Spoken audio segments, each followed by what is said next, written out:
TV, apa kabar? Semoga selalu luar biasa dan selalu bahagia. Senang sekali rasanya saya Nisha Naila dapat kembali hadir menjumpai Anda tentunya dalam program acara Ngobras Ngobrol Santai. Pemirsa Dharma TV, kali ini saya berada di KPP Pratama Kota Batu yang akan membahas tema yang menarik ya pemirsa saya, yaitu tarif efektif rata-rata PPh pasal 21 dan juga CITAS atau Cortex Administration System. Untuk membahas tema tersebut kali ini saya sudah bersama sosok inspiratif, yaitu Bapak Dedi Alwi selaku koordinator penyuluh ya. Betul. Dari KPP Pratama Kota Wisata Batu. Iya. Selamat malam Bapak. Selamat malam. Iya, apa kabar? Baik, alhamdulillah. Iya Bapak ya. Baik. Senang sekali saya bisa berjumpa dengan Bapak untuk belajar banyak ini ya, karena ada ya hal yang baru yang bisa diedukasi kepada pemirsa Dharma TV. Silakan Bapak mungkin mau menyapa pemirsa Dharma TV terlebih dahulu. Silakan. Baik, selamat malam pemirsa Dharma TV ya. Perkenalkan dulu ya mungkin Mbak Nisha ya. Saya Dedi Alwi, saya koordinator penyuluh pajak di KPP Pratama Batu. Jadi kali ini pemirsa Dharma TV kita akan sama-sama belajar ya terkait peraturan-peraturan baru di bidang perpajakan. Nah, kebetulan di tahun 2024 ini itu banyak sekali aturan-aturan terbaru di bidang pajak yang mungkin harus kita pelajari, begitu Mbak Nisha. Iya. Nah, ini ada hal yang baru ya terkait betul. Ya. Apa yang baru ini? Baik, jadi Mbak Nisha dan pemirsa Dharma TV, per 1 Januari 2024 ini pemerintah ini telah membuat aturan baru ya. Itu namanya adalah peraturan pemerintah nomor 58 tahun 2023. Kemudian diatur lagi di PMK atau peraturan Menteri Keuangan nomor 168 tahun 2023 juga. Kemudian terakhir itu di Perdirjen Pajak nomor 2 tahun 2024. Jadi tadi saya katakan PP 58 tahun 2023 Mbak Nisha, walaupun aturannya itu dikeluarkan di tahun 2023, tetapi di situ itu disebutkan bahwa peraturan ini mulai berlaku itu per 1 Januari 2024 begitu. Jadi sekarang sudah bulan Februari, berarti aturannya sebenarnya sudah berjalan begitu. Jadi pemirsa saya kira wajib tahu begitu. Iya. Nah, sebetulnya ini 2023 ya sudah ada ya. Di bulan Desember. Dan mulai berlakunya di 1 Januari 2024. Apakah sudah pernah disosialisasikan sebelumnya? Sudah beberapa kali. Di KPP lain ya, di Kota Malang seharusnya sudah. Untuk di KPP Pratama Batu ini sudah 3 kali. 3 kali. Dan tetapi untuk yang di TV ya baru sekali ini. Jadi harapannya nanti mungkin cakupannya lebih luas lagi begitu. Nah, tujuannya terbentuknya tarif efektif rata-rata PPh pasal 21 ini sebetulnya untuk apa? Baik, jadi semua aturan pajak yang dikeluarkan oleh pemerintah itu pasti tujuan yang utama adalah memudahkan semua wajib pajak. Ya, yang pertama itu tentu saja karena ini terkait PPh pasal 21 ya, ini kaitannya dengan pemotong pajak, itu berarti memudahkan para pemotong pajak. Dalam apa? Dalam menghitung tarif PPh pasal 21. Kemudian yang kedua adalah memudahkan wajib pajak. Wajib pajak siapa? Wajib pajak biasanya pegawai atau penerima penghasilan untuk tahu saya itu seharusnya dipotongnya berapa. Kebanyakan para pegawai ketika dipotong pajak oleh perusahaan misalkan, itu mereka tidak tahu saya seharusnya dipotong pajak berapa sih. Khawatirnya perusahaan kebanyakan motong, biasanya begitu. Gaji saya 3 juta, gaji saya 5 juta, tapi kok saya nerimanya 4,5 juta. Nah, ini 500.000 ini dikemanakan sama perusahaan. Nah, kalau aturan yang baru ini, semua pegawai bisa menghitung, saya harusnya dipotong 2%, jangan lebih. Nah, begitu. Itu yang kedua, jadi memudahkan para pegawai atau penerima penghasilan untuk tahu seharusnya dipotong berapa persen. Yang ketiga, ini baru memudahkan Direktorat Jenderal Pajak ini untuk membangun satu sistem. Nah, nanti terakhir kita akan bahas sistem apa itu ya. Tujuannya ke sana bahwa DJP memerlukan simulasi khusus tertentu yang memudahkan DJP untuk membuat suatu program ya. Kalau di tarif atau di tata cara perhitungan yang lama, itu pemerintah akan susah membuat satu program khusus karena penghitungan PPh pasal 21 yang lama itu terkesan rumit. ya. Tetapi disederhanakan sehingga pemerintah bisa membuat satu program yang digunakan untuk PPh pasal 21 ini begitu. Tadi sebelumnya ini belum transparan ya untuk pegawai tahu berapa dipotong pajaknya. Betul, betul. Jadi banyak yang nggak tahu nih saya kebanyakan atau enggak sih gitu dipotongnya. Gitu ya. Betul. Pak Dedi, kemudian apakah yang dikenai pajak ini apakah yang hanya berpenghasilan 5 juta? Misalkan di bawah itu apakah juga dikenakan? Baik, jadi nanti kita akan kita akan bahas lebih lanjut ya. Tetapi untuk pembukaan saja, sebenarnya untuk pegawai tetap ya, pegawai tetap itu baru dipotong pajak ketika penghasilannya di atas PTKP. PTKP itu penghasilan tidak kena pajak. Ya, PTKP-nya berapa? PTKP-nya untuk katakanlah untuk pegawai yang belum menikah dan tidak punya tanggungan, itu PTKP-nya adalah 54 juta 1 tahun. Artinya apa? Artinya untuk pegawai dengan status belum menikah dan tidak ada tanggungan, itu baru dipotong pajak kalau gaji 1 tahunnya itu di atas 54 juta. Begitu dan seterusnya. Kalau misalkan sudah menikah, itu beda lagi, lebih tinggi lagi. Sudah menikah punya anak 1, 2, 3 itu beda-beda, begitu. Namanya PTKP. Baik, itu ya. Jadi ada aturan-aturan tersendiri. Betul. Jadi intinya tidak semua pegawai dipotong pajak, begitu. Oke. Baik Bapak Dedi. Kemudian tadi kan juga Bapak menyampaikan juga tentang pegawai ya. Betul. Apabila ada juga tentang jasa ini, apabila ada orang pribadi yang memberikan jasa tertentu, ini juga. Baik, jadi sebenarnya ruang lingkup PPh pasal 21 itu setidaknya ada 3 pemirsa dan Mbak Nisha. Ya. Yang pertama itu terkait hubungan pekerjaan. Baik. Ya, terkait hubungan pekerjaan itu contohnya apa? Pegawai. Pegawai kan ada hubungan pekerjaan dengan perusahaan. Ya. Itu yang pertama. Yang kedua terkait hubungan jasa. Jadi misalkan ada orang nih punya jasa apa? Jasa servis kendaraan, ya, servis kulkas atau AC dan seterusnya. Dan itu diberikan kepada perusahaan, maka ini juga dipotong PPh pasal 21. Kemudian yang ketiga itu terkait kegiatan. Jadi dia tidak ada hubungan apa-apa ini. Kalau tadi yang pertama kan hubungan pekerjaan, pegawai. Yang kedua hubungan jasa. Yang ketiga ini nggak terkait apa-apa, tetapi karena ada kegiatan tertentu, maka orang ini dapat penghasilan. Contohnya apa? Contohnya ketika Mbak Nisha ada gerak jalan, ya. Kebetulan dapat sepeda motor. Itu kan dapat penghasilan Mbak Nisha-nya. Lah itu pihak penyelenggara itu harus menilai sepeda motor itu nilainya berapa? Katakanlah 20 juta. Lah nanti dipotong pajak sesuai dengan ketentuan yang berlaku. Itu PPh pasal 21 begitu. Berarti ada aturannya begitu. Betul, jadi ada 3 tadi. Jika tadi yang kegiatan itu tadi saya mau tanya lebih lanjut. Jika boleh. Mendapatkan hadiah itu yang membayar ini yang memperoleh ya, teman ya. Betul. Atau yang menyelenggarakan justru. Nanti tergantung. Iya. Jadi sebenarnya di pajak yang wajib membayar pajak itu adalah yang menerima penghasilan. Kalau pegawai, dia kan yang menerima penghasilannya pegawai. Jadi yang membayar pajaknya pegawai.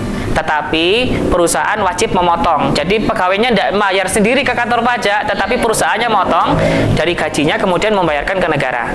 Sama seperti tadi yang ditanyakan, misalkan Mbak Nisha dapat sepeda motor ya. Itu kan dapat uang dulu dapat uang, misalkan dapat hadiah uang 20 juta. Karena yang menerima penghasilannya Mbak Nisha, maka yang harus membayar pajak adalah Mbak Nisha. Tetapi itu dipotong dulu oleh pihak penyelenggara, kemudian dibayarkan oleh pihak penyelenggara ke pemerintah. Tetapi pertanyaannya kan gimana kalau tidak dapat uang, dapatnya barang? Nah itu gimana? Dari secara ketentuan nanti pihak penyelenggara itu menilai barangnya itu nilainya berapa. Katakanlah sepeda motor nilainya 20 juta. Lah Mbak Nisha itu harus membayar gitu. Membayar pajak berapa persen dari 20 juta itu ke pihak penyelenggara untuk diteruskan ke pemerintah. Makanya kalau pemirsa Dhamma TV itu mengetahui di beberapa berita ya, ada orang dapat sepeda tapi kok justru bayar uang. Nah ini penipuan, enggak, karena memang ketentuan pajaknya seperti itu. Tetapi kan kalau dipikir-pikir Mbak Nisha, tetap untung kan? Kalau sepeda motornya kan 20 juta, nanti disuruh bayar pajak katakanlah 5%. Kan masih untung begitu. Iya. Cuman memang harus nyari uangnya dulu ini bayar pajaknya. Kalau dalam bentuk rupa barang. Betul, betul. Iya Bapak Dedi, kita lanjutkan lagi karena ada yang mau lewat satu ini. Tetap dalam program acara Ngobras Ngobrol Santai.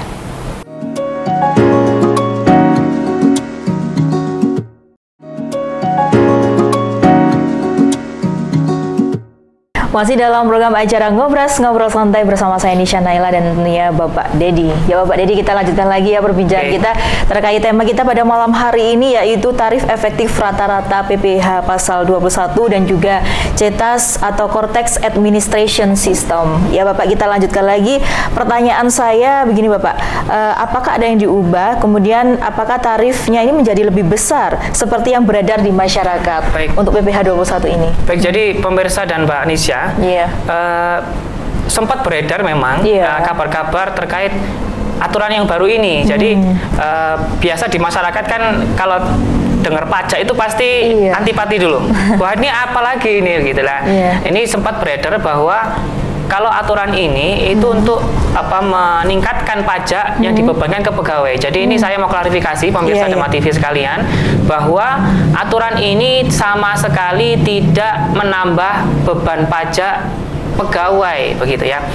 Lah terus apa yang diubah? Yang diubah hanya tata cara perhitungannya saja. Jadi yang diubah di sini adalah tata cara perhitungan mulai bulan Januari sampai dengan November. Ya, sedangkan nanti Desember itu tetap nanti dihitung secara keseluruhan 1 tahun, dan nanti totalnya itu nanti akhirnya adalah sama persis seperti tahun-tahun yang lalu. Begitu. Jadi bukan ditambah ya untuk pajaknya. Betul, gitu ya. bukan ditambah. Bukan ditambah. Tapi apakah ini juga memperumitkan sebetulnya? Atau justru mempermudah, Bapak Dedi? Tujuannya sebenarnya untuk mempermudah ya. Tetapi tentu saja namanya aturan baru, ya pasti awalnya itu rumit gitu ya. Tetapi kalau kedepannya ini diharapkan semakin lebih mudah. Apalagi nanti ditunjang juga dengan aplikasi. Nah, nanti aplikasi seperti apa nanti kita akan bahas di kemudian hari atau pada saat ini nanti mungkin gitu. Kalau masih ini bisa juga dijelaskan Bapak Dedi, ini penghitungannya itu seperti apa? Lebih detail gitu. Baik. Bapak Dedi. Jadi pemirsa Dema TV sekalian, di PP 58 tahun 2023 ini itu setidaknya ada 3 jenis tarif ya. Tarif yang pertama itu adalah tarif PPh pasal 17 ya. Pasal 17 itu seperti apa? Pasal 17 itu yang ada ada tingkatan-tingkatannya. Jadi kalau pemirsa Dema TV masih ingat, itu di aturan yang lama itu ada untuk penghasilan kena pajak dari mulai 0 sampai 60 juta itu dikenakan tarif 5%.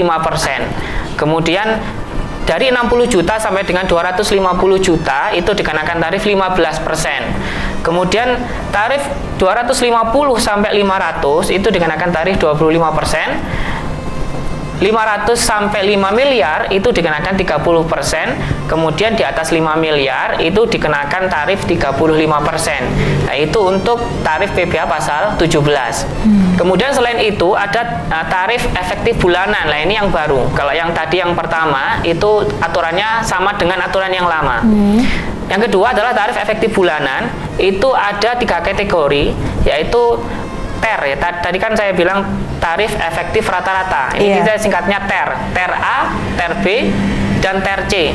Ada 3 kategori.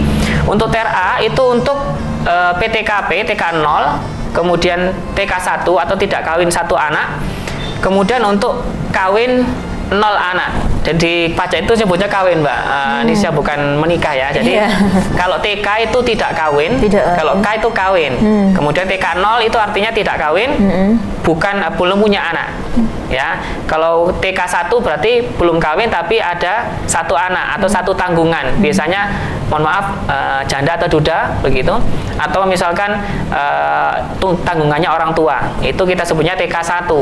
Kemudian ada lagi kawin 0 tanggungan. Nah, ini semua masuk ke kategori TER A. Kemudian ada lagi TER B, itu untuk PTKP TK 2, tidak kawin 2 tanggungan. Kemudian TK 3, tidak kawin 3 tanggungan, dan kawin 2 tanggungan.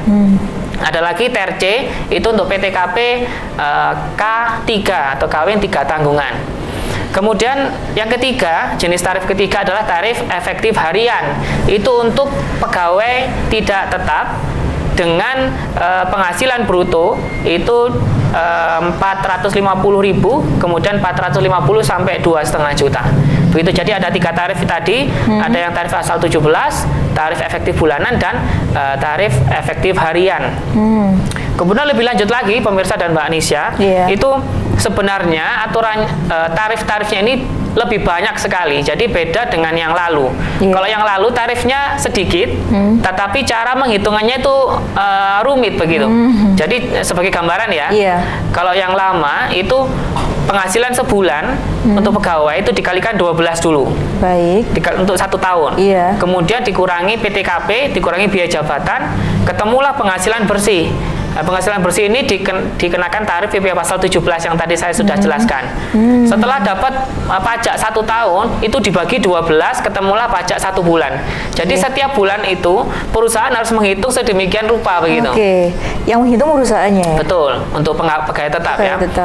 Tetapi untuk aturan yang baru ini, jadi ada tarif-tarif khusus tadi yang saya sudah jelaskan, ada TRA, TRB, TRC. Itu tarifnya sudah tertentu untuk orang gajinya sekian, itu tarifnya sekian. Itu sudah ditentukan, tetapi karena ditentukan seperti itu, akhirnya tarifnya jadi banyak begitu. Tetapi pertanyaannya apakah lebih mudah? Tentu saja lebih mudah, tetapi kita tidak perlu, karena kita tidak perlu menghafal. Karena nanti kan ada ditunjang dengan aplikasi. Jadi kita tinggal memasukkan status pernikahan, katakanlah belum menikah, TK 0, plus gajinya berapa, keluarlah pajak yang harus dibayar. Begitu pemirsa mungkin. Apa yang membedakan PPh 21 dengan sebelumnya, peraturan sebelumnya, Bapak Dedi? Apa poin apa yang membedakan begitu? Baik, yang paling utama itu adalah tata cara perhitungannya tadi. Pertama tata cara ya. Kalau yang sebelumnya itu kita harus menghitung pajaknya itu setiap bulan dan itu harus dikalikan 12 dibagi 12 dan seterusnya. Untuk kali ini itu lebih rinci. Jadi misalkan Mbak Nisa misal gajinya 5 juta, itu udah tahu nih tarifnya berapa.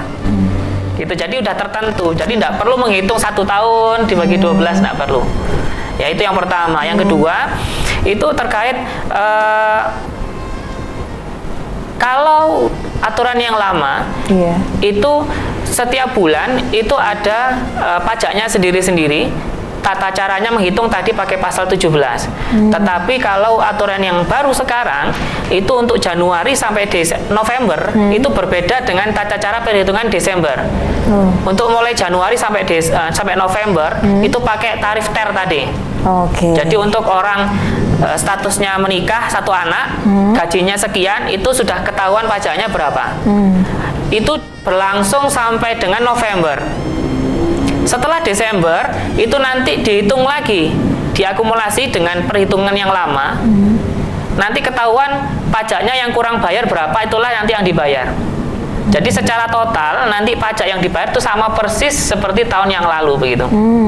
Semoga pemirsa paham ya. Nanti kalau tidak paham kita mungkin adakan sekali lagi. Nah ini bisa dijelaskan mungkin lebih konkret dalam hal hitung-hitungannya, lebih simpelnya bagaimana Mas Dedi agar pemirsa ini lebih paham begitu. Kalau dari konkretnya, contohnya jadi bagaimana? Contoh saja ya. Contoh. Jadi ada pegawai ini ya. Ada pegawai statusnya apa dulu? Misalkan belum menikah. Berarti kita sebutkan TK 0, tidak kawin, 0 tanggungan.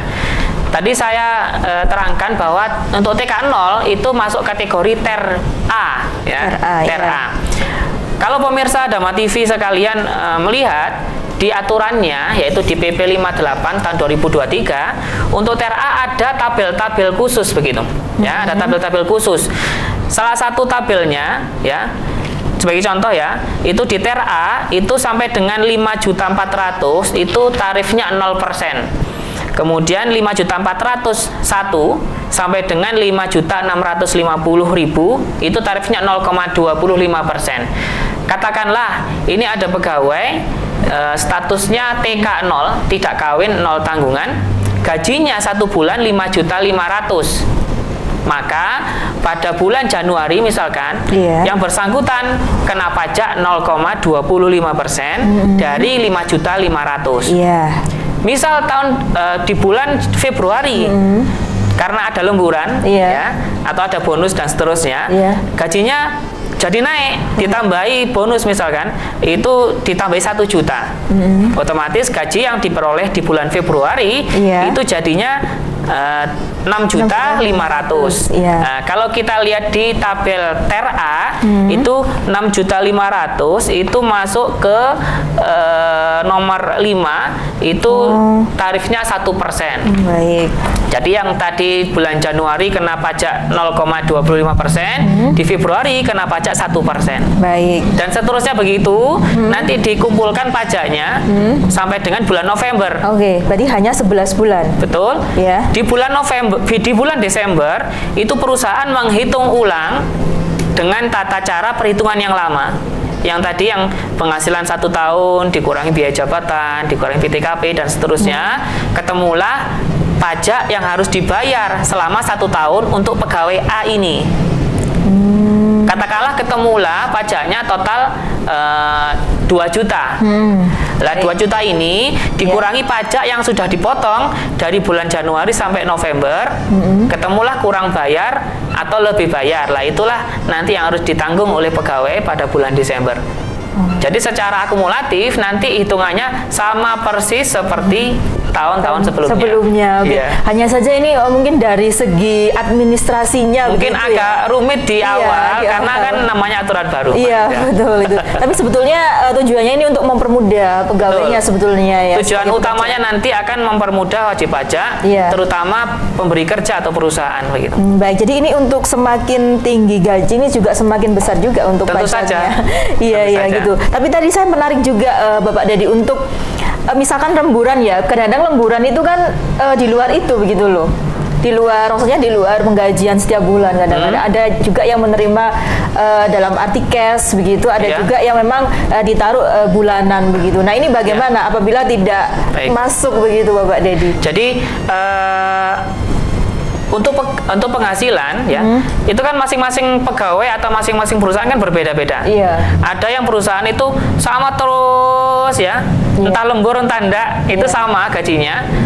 Khusus untuk di bulan di hari raya itu ada THR. Ya kalau seperti ini kan sudah jelas ya, sudah jelas. Tetapi yang naik turun seperti apa nih? Kalau misalkan ada lemburan dapat, kalau enggak dapat atau ada potongan dan seterusnya, itu tergantung penghasilan yang diperoleh oleh pegawai tersebut. Jadi perusahaan pastilah sudah memiliki data. Si A dapat gaji plus lemburan plus tunjangan itu 1 bulan itu dapat berapa? Itu pasti ada setiap perusahaan. Lah masing-masing perusahaan inilah menyesuaikan dengan tabel-tabel di TER A, B, C ini. Gitu. Jadi kalau misalkan dapat tunjangan dan lemburan dapat 6 juta, maka disesuaikan tarifnya. Kalau tidak dapat lemburan pas hari itu, ya sudah disesuaikan tarifnya begitu. Oke, jadi ini juga ada unsur kejujuran juga harusnya ya di perusahaan tersebut gitu. Harusnya begitu, kenapa? Karena nanti di laporan SPT tahunan itu juga perusahaan akan dicek. Kalau perusahaan tidak lapor dengan baik, nanti pasti akan ada masalah di kemudian hari. Gitu. Betul Bapak Dedi. Jadi ini kerjasama ya Bapak Dedi ya antara kantor pajak dengan instansi atau perusahaan begitu ya Bapak Dedi. Nah ini juga menarik sekali, saya juga baca-baca begitu ya Bapak Dedi bahwa tujuannya diadakan aturan PPh 21 ini juga memberikan kemudahan kepada pemberi pekerja untuk menghitung pajak dan sehingga mengurangi kesalahan dalam penghitungan. Ya betul ya, seperti itu ya Bapak Dedi. Betul, jadi sebenarnya kan aturan pajak ini sudah lama ada. Ya. Aturannya sudah jelas. Cara hitungnya juga sudah jelas, tetapi karena tadi sudah saya jelaskan bahwa perhitungan yang lama itu akan sedikit rumit ya. Jadi ternyata ada beberapa perusahaan yang salah hitung begitu. Salah hitungnya tahunya dari mana? Dari ketika kantor pajak memeriksa perusahaan tersebut. Jadi ketika sudah diperiksa ketahuan, oh ini salah hitung begitu. Jadi itu tujuannya untuk mempermudah itu tadi ya, adanya PPh 21 ini ya. Jadi menurut saya juga menguntungkan pegawainya menurut saya ya. Begitu. Ya Bapak Dedi, kita lanjutkan lagi perbincangan kita semakin seru ya. Tentunya setelah yang satu ini tetap dalam program acara Ngobras Ngobrol Santai.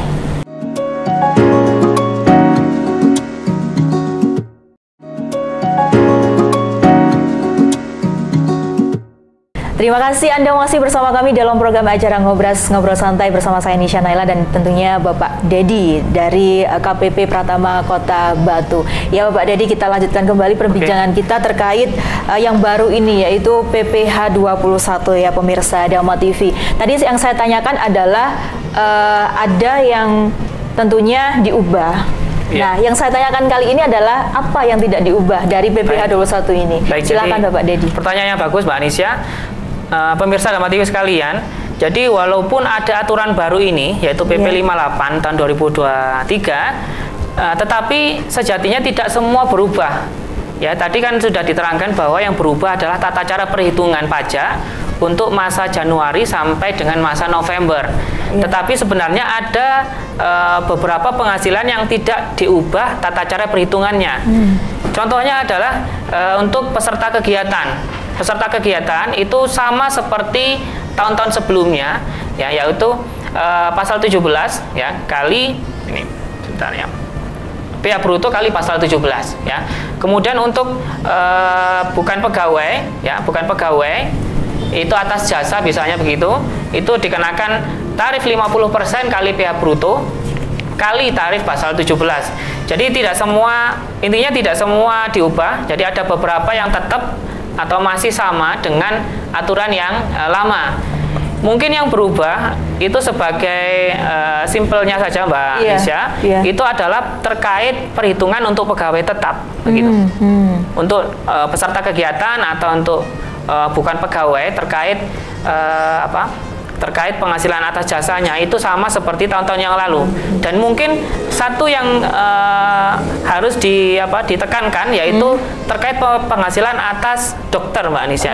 Jadi untuk penghasilan atas dokter ini harus diperhatikan bahwa terjadi perubahan yang cukup besar begitu.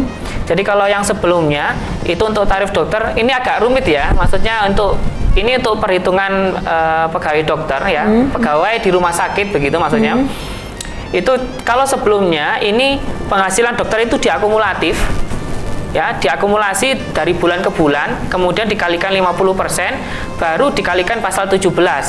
Nah ini bisa jadi karena dikumulatif, itu bisa jadi kumulatifnya semakin tinggi. Ya kan, kalau dikumulatif kan semakin tinggi, ditambah dari bulan ke bulan. Karena semakin tinggi, otomatis tarif pasal 17-nya juga semakin tinggi. Tadi sempat saya singgung bahwa tarif pasal 17 itu ada 5%, ada 15, ada 25. Karena diakumulatif, otomatis semakin tinggi tarifnya. Tetapi di aturan yang baru ini, untuk penghasilan dokter tidak diakumulatif. Jadi, masing-masing bulan saja. Ya, masing-masing bulan berapa dikalikan tarif 50% kali pasal 17.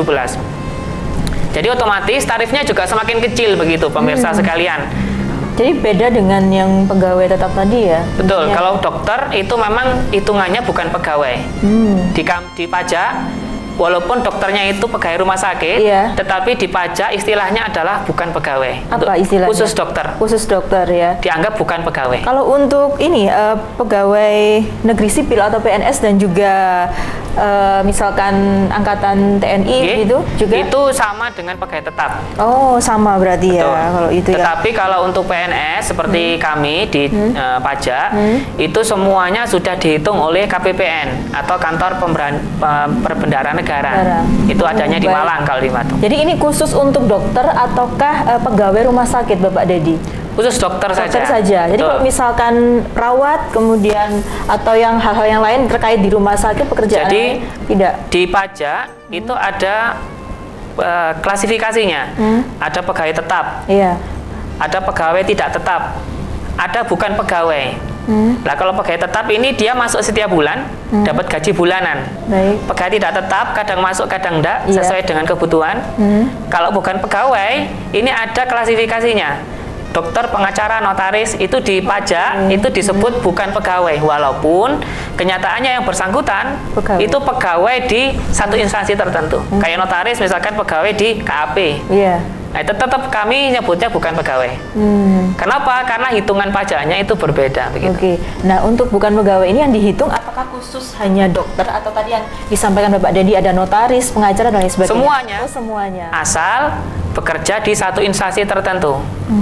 Tapi kalau notaris kebanyakan kan bekerja sendiri. Iya. Nah, itu berbeda dengan PPh pasal 21 ini, begitu. Begitu ya, walaupun dokter tidak hanya satu instansi, misalkan di rumah sakit ABC gitu. Jadi di masing-masing rumah sakit dihitung melalui mekanisme ini. Baik ya, ini jadi yang tidak diubah ya. Betul, yang tidak diubah atau diubah sedikit untuk dokter, begitu. Begitu. Baik, Bapak Dedi, ini Informasinya luar biasa sekali. Jadi pemirsa Dharma TV ini wajib tahu ya. Jadi informasi yang beredar begitu bahwa dinaikkan pajaknya itu juga tidak betul ya. Yang betul adalah penghitungannya. Penghitungannya yang berbeda, tetapi nanti secara akumulatif di akhir tahun pajaknya masih tetap sama besarnya, begitu. Oke. Bapak Dedi, kita tadi sudah membahas banyak ya terkait PPh 21 atau tarif efektif rata-rata PPh pasal 21. Nah, selanjutnya ini tema kita tidak hanya tarif efektif ya Bapak Dedi, tapi juga kita membahas tentang CITAS atau Cortex Administration System. Yang saya tanyakan ini, CITAS ini apa Bapak Dedi? Karena ini masih baru juga. Betul, jadi ya. ini masih baru. Jadi pemirsa Dharma TV dan Mbak Nisha, DJP ya, sebenarnya ini instansi yang paling cepat berubah, Mbak Nisha. Jadi untuk tahun 2024 ini itu akan ada perubahan lagi yang menurut saya itu paling besar ya. Jadi kenapa? Karena yang sebelumnya kita tahu sendiri bahwa NPWP itu berubah menjadi NIK atau nomor KTP. Nah, itu sampai dengan sekarang kan masih belum berlaku atau masih belum dilaksanakan begitu. Iya. Kenapa? Karena diundur jadi mulai 1 Juli 2024. Nah, ketika 1 Juli itu selain perubahan NPWP menjadi NIK, itu ada aplikasi baru yang dipakai untuk administrasi perpajakan. Namanya CITAS atau kepanjangannya adalah Cortex Administration System gitu. Iya. Nah, CITAS ini seperti apa? Jadi, pemirsa Dharma TV sekalian bisa membayangkan bahwa aplikasi-aplikasi pajak sampai dengan hari ini ya, itu bermacam-macam. Masing-masing aplikasi mempunyai fungsi yang berbeda-beda. Sebagai contoh adalah ketika pemirsa adalah statusnya PKP atau pengusaha kena pajak, itu pasti mengenal ada aplikasi e-faktur. Itu untuk membuat faktur pajak. Dan ini sifatnya adalah offline ya, offline atau desktop. Kemudian ketika pemirsa mau minta nomor seri faktur pajak, itu harus mengakses web Innova namanya.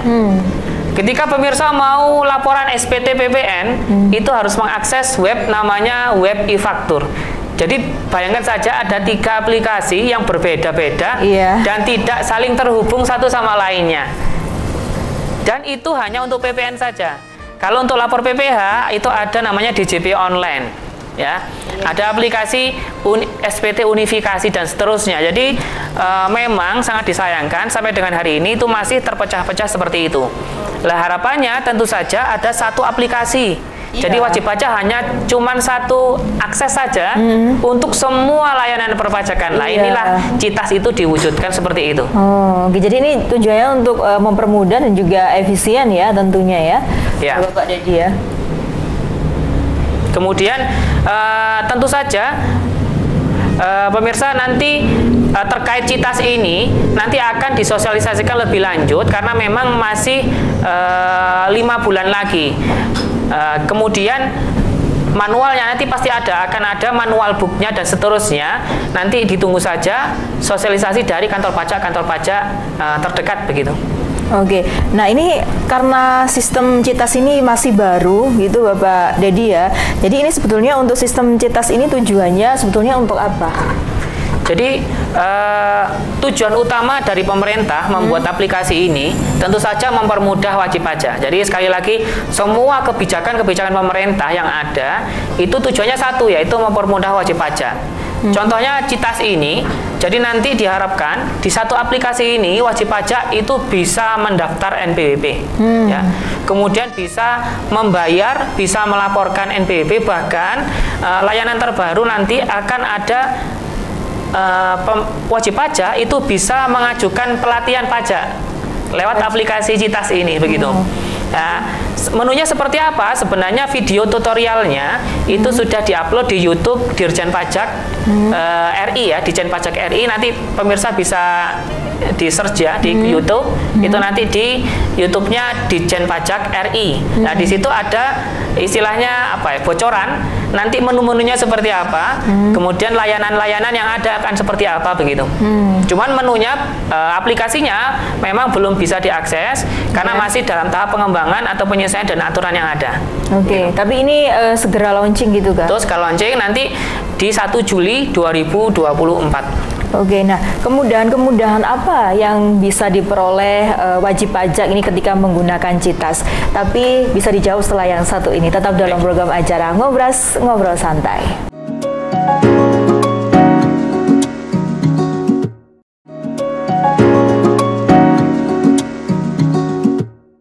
Terima kasih Anda masih bersama kami dalam program acara Ngobras, Ngobrol Santai bersama saya Nisha Naila dan tentunya Bapak Dedi Alwi selaku Koordinator Penyuluh Pajak KPP Pratama Kota Batu. Ya pemirsa, perbincangan kita semakin seru sekali dan Bapak Dedi ini luar biasa sekali memberikan edukasi kepada pemirsa Dama TV terkait tema kita pada malam hari ini, yaitu tarif efektif rata-rata atau TER PPh pasal 21 dan juga Citas atau Cortex Administration System. Sebelum kita lanjutkan Bapak, kita simak berikut ini video dari Dirjen Pajak RI. Silakan untuk Anda.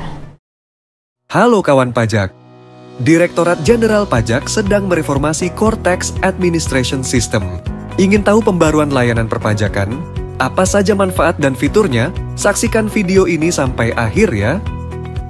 Sebelum memulai, informasi pada video ini dapat berubah sesuai aturan dan pengembangan sistem. Yuk, kita mulai.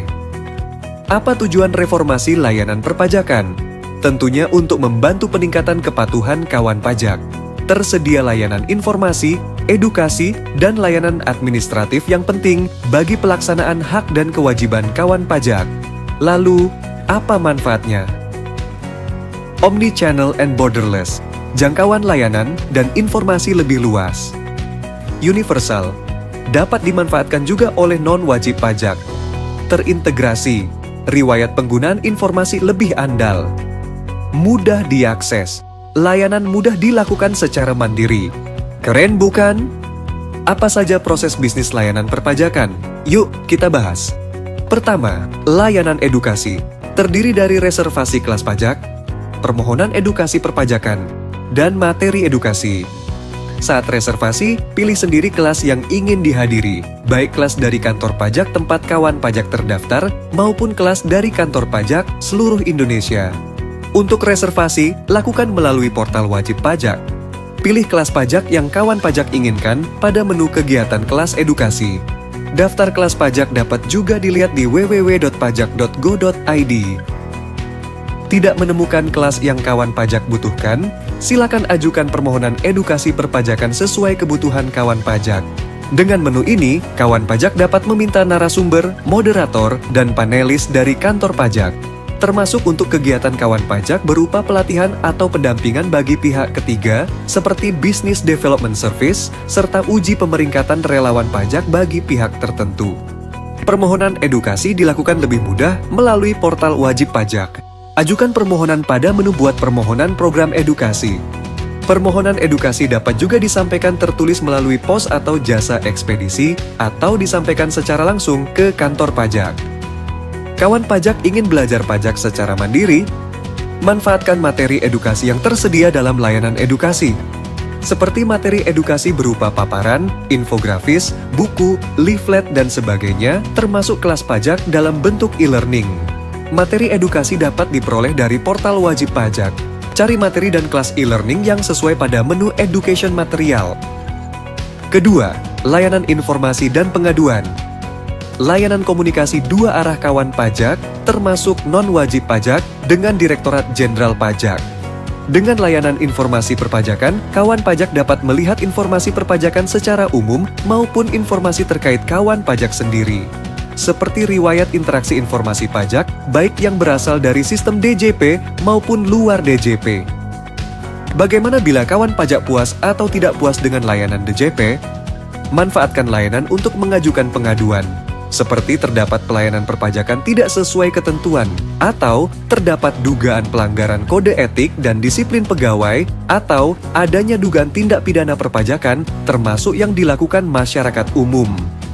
Selain pengaduan, tersedia kanal penyampaian saran, baik terkait perbaikan layanan, fasilitas, dan saran lainnya. Kawan pajak dapat juga menyampaikan penghargaan atau ungkapan terima kasih melalui layanan pengaduan ini. Bagaimana cara memanfaatkan layanan dari informasi perpajakan maupun pengaduan, saran, dan apresiasi? Akses layanan melalui 3C. Klik Portal Wajib Pajak. Untuk informasi perpajakan, akses pada menu Daftar Pertanyaan Umum. Untuk materi perpajakan dasar, akses pada menu berikut. Untuk pengaduan, saran, dan apresiasi, akses pada menu berikut. Selain itu, kawan pajak bisa akses live chat di www.pajak.go.id. Kawan pajak bisa juga langsung ke web pengaduan di pengaduan.pajak.go.id. Call, informasi perpajakan maupun penyampaian pengaduan, saran, dan apresiasi dapat menghubungi kontak center 1.500-200. Counter, layanan informasi dan pengaduan tetap juga tersedia secara langsung ke kantor pajak. Ketiga, layanan administratif. Kawan pajak dapat menyelesaikan administrasi pemberitahuan, pengajuan, atau pemrosesan permohonan yang berhubungan dengan fasilitas, perizinan, termasuk permohonan non-keberatan dan keberatan serta layanan lainnya. Mayoritas layanan administratif akan diproses secara online dan otomatisasi. Contoh layanannya antara lain: pemberitahuan penggunaan norma penghitungan penghasilan neto, pemberitahuan perpanjangan waktu penyampaian SPT, permohonan surat keterangan PPh final UMKM, konfirmasi status wajib pajak, permohonan surat keterangan bebas pajak, pengajuan pengurangan atau penghapusan sanksi, permohonan surat keterangan tidak dipungut, pengajuan angsuran pembayaran pajak, dan masih banyak lainnya. Bagaimana cara kawan pajak memanfaatkan layanan administratif? Akses juga melalui 3C. Klik Portal Wajib Pajak. Layanan administratif dapat diajukan, dipantau, maupun dilihat hasil, serta riwayatnya pada menu berikut. Call. Layanan administratif tertentu dapat juga diajukan melalui telepon ke 1.500-200. Counter. Layanan administratif dapat juga disampaikan tertulis melalui pos atau jasa ekspedisi, atau disampaikan secara langsung ke kantor pajak. Bagaimana dengan keamanan data kawan pajak? Tenang! Layanan administratif melalui portal wajib pajak akan dilengkapi proses otentifikasi akses berupa akun portal wajib pajak, sertifikat elektronik, e-kuasa. Bagaimana kawan pajak? Lebih andal bukan? Selamat! Kawan pajak sudah mengenal terkait pembaruan SITAS dalam layanan perpajakan. Dimulai dari layanan edukasi, layanan informasi dan pengaduan, serta layanan administratif. Pantau pembaruan selanjutnya melalui www.pajak.go.id. Telepon kontak center DJP di 1.500-200. Subscribe YouTube Ditjen Pajak RI. Pajak kuat, APBN sehat. Baik pemirsa, itu tadi video dari Dirjen Pajak RI, luar biasa sekali. Jadi semuanya ada di video tersebut Bapak ya, bagaimana sistem dan lain sebagainya. Nah, kita lanjutkan lagi terkait perbincangan kita. CITAS atau Cortex Administration System. Pertanyaan saya tadi sebelum jeda adalah apa yang didapatkan atau kemudahan-kemudahan apa yang didapatkan oleh wajib pajak ketika menggunakan aplikasi CITAS ini Bapak? Baik, jadi tadi sempat saya singgung bahwa di CITAS ini atau Cortex Administration System ini wajib pajak bisa melakukan semua aktivitas perpajakan. Jadi mulai dari daftar NPWP ya. Kemudian ada ketika mau bayar pajak, kemudian ketika laporan SPT tahunan, bahkan ketika wajib pajak misalkan ingin belajar pajak nih Mbak Nisya, itu juga bisa mengajukan permohonan edukasi pajak itu di aplikasi CITAS ini. Jadi ini istilahnya satu one stop service begitu ya. Jadi satu aplikasi untuk semua layanan perpajakan. Dan yang lebih bagus lagi, bagus lagi ini adalah terkait pembayaran pajak Mbak Nisya. Jadi kalau sebelumnya wajib pajak harus membuat kode billing, kemudian membayar pajak di tempat-tempat pembayaran pajak, misalkan di kantor pos, bank, kemudian ATM dan seterusnya. Tetapi di aplikasi Citas ini itu pemerintah wajib pajak itu bisa langsung membayar pajak karena apa? Karena aplikasinya langsung tersambung ke bank-bank persepsi begitu. Jadi tidak menggunakan kode billing lagi. Kode billing tetap ada, tetapi wajib pajak langsung bisa membayar lewat aplikasi Citas ini. Misalkan Mbak Nisa bisa membayangkan ketika ketika ke salah satu marketplace begitu, itu kan ada kode pembayaran. Itu nanti di belakangnya dibayar lewat apa? Bank A misalkan begitu. Nah nanti langsung terhubung dengan banknya, langsung terdebit di saldo banknya begitu. Jadi tidak repot-repot ke tempat pembayaran lagi begitu. Jadi langsung begitu ya. Langsung terdebit di saldonya masing-masing. Begitu ya. Jadi ini tapi untuk program Citas ini akan launching 1 Juli begitu ya. 1 Juli insya Allah begitu ya. Kalau tidak ada halangan, itu akan launching 1 Juli 2024. Gitu. Jadi nanti ini akan disosialisasikan lebih lanjut ya terkait untuk Citas ini bagaimana penggunaan dan lain sebagainya. Betul, tentu saja karena ini aplikasi yang besar. Tentu saja nanti pemerintah sebelum launching itu akan ada sosialisasi terkait aplikasi ini. Jadi nanti pemirsa tunggu saja ya. Nanti masing-masing kantor pajak itu akan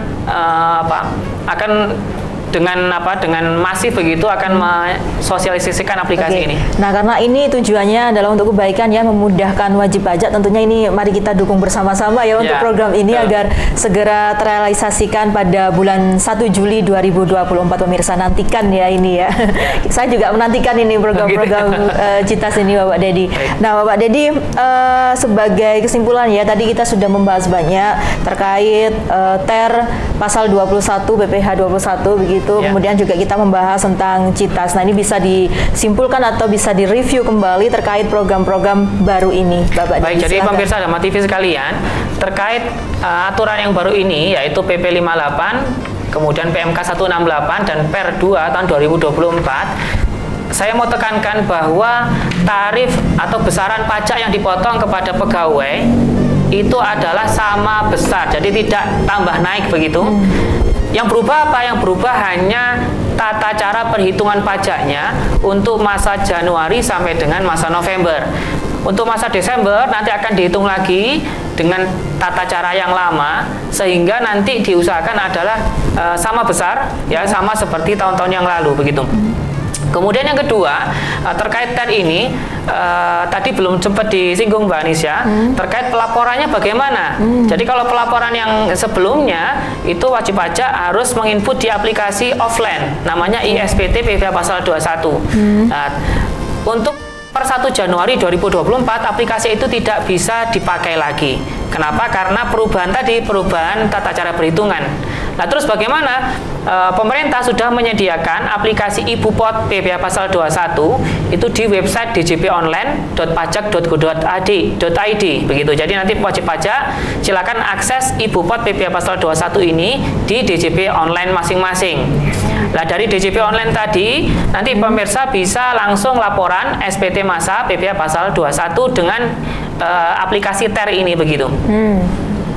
Kemudian yang ketiga, terkait materi ini, pemirsa Dharma TV sekalian, itu sebenarnya sudah kami share ya, nanti bisa ditampilkan di bawah sini ya. Itu di https ya, bit.ly ya, di bit.ly ya, bit atau titik ly bit.ly garis miring aturan 628. Ini semuanya pakai huruf kecil ya. bit.ly garis miring aturan 628. Nanti di situ ada aturan-aturan perpajakan yang terbaru yang pemirsa Dharma TV sekalian bisa akses begitu ya. Nanti termasuk materi-materi terkait TER ini begitu. Kemudian atau bisa cek di Instagram KPP Pratama Batu di @pajakbatu atau di YouTube KPP Pratama Batu.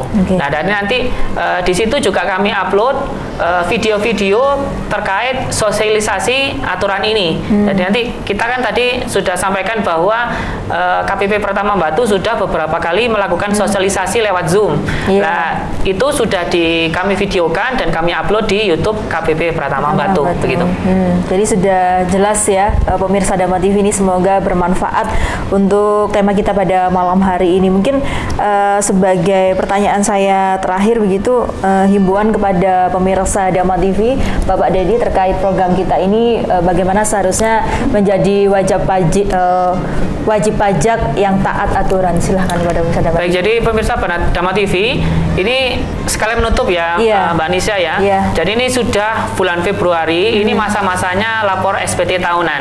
Jadi ini mengingatkan pemirsa Dama TV sekalian bahwa untuk wajib pajak orang pribadi ini wajib melaporkan SPT tahunan itu paling lambat tanggal 31 Maret ya. Untuk tahun ini berarti 31 Maret 2024. Untuk wajib pajak badan itu paling lambat lapor SPT tahunan itu tanggal 30 April 2024. Ketika wajib pajak atau pemirsa Dama TV sekalian terlambat, jadi lapornya lebih dari 31 Maret, maka akan kena denda atau sanksi sebesar 100.000. Untuk wajib pajak badan itu dikenakan sanksi 1 juta, jadi lebih besar. Maka dari itu mohon pemirsa Dama TV sekalian segera, jangan menunda-nunda ya. Kebanyakan wajib pajak itu menunda, Mbak Nisa, di akhir-akhir tanggal. Akhirnya apa? Akhirnya ketika mau lapor di kantor pajak, ternyata banyak orang, akhirnya tutup atau sistemnya error, akhirnya terlambat dan kena denda. Jangan sampai seperti itu. Nah, jangan sampai ya, sayang ya Bapak Dedi. Sayang sekali. Nah, ini juga mungkin himbauan juga pada pemirsa Dama TV, mungkin bisa diingatkan, misalnya sudah punya suami, istri, begitu ya, saling mengingatkan untuk bayar bayar pajak. Ya, tentu saja sesama rekan juga harus saling mengingatkan. Kadang mungkin terlalu sibuk bekerja, ya, jadi lupa lapor pajak. Ini bisa diingatkan rekan kerjanya masing-masing begitu. Iya, luar biasa sekali. Terima kasih Bapak Dedi atas informasi dan juga edukasinya terkait tarif efektif rata-rata TER PPh pasal 21 dan juga CITAS atau Cortex Administration System. Semoga ini memberikan wawasan, memberikan manfaat luar biasa kepada pemirsa Dama TV, dan jangan lupa untuk informasi lebih lanjut terkait tentang yang terbaru ini bisa diakses ya melalui YouTube ataupun Instagram dari KPP Pratama Kota Batu. Dan juga jangan lupa saksikan program acara Ngobras, tentunya kita membahas ini banyak sekali manfaatnya ya pemirsa Dama TV. Baik, Bapak Dedi, terima kasih atas penjelasannya. Semoga sehat selalu. Amin. Dan insya Allah kita ketemu lagi di next episode ya, Bapak Dedi ya. Baik, terima kasih.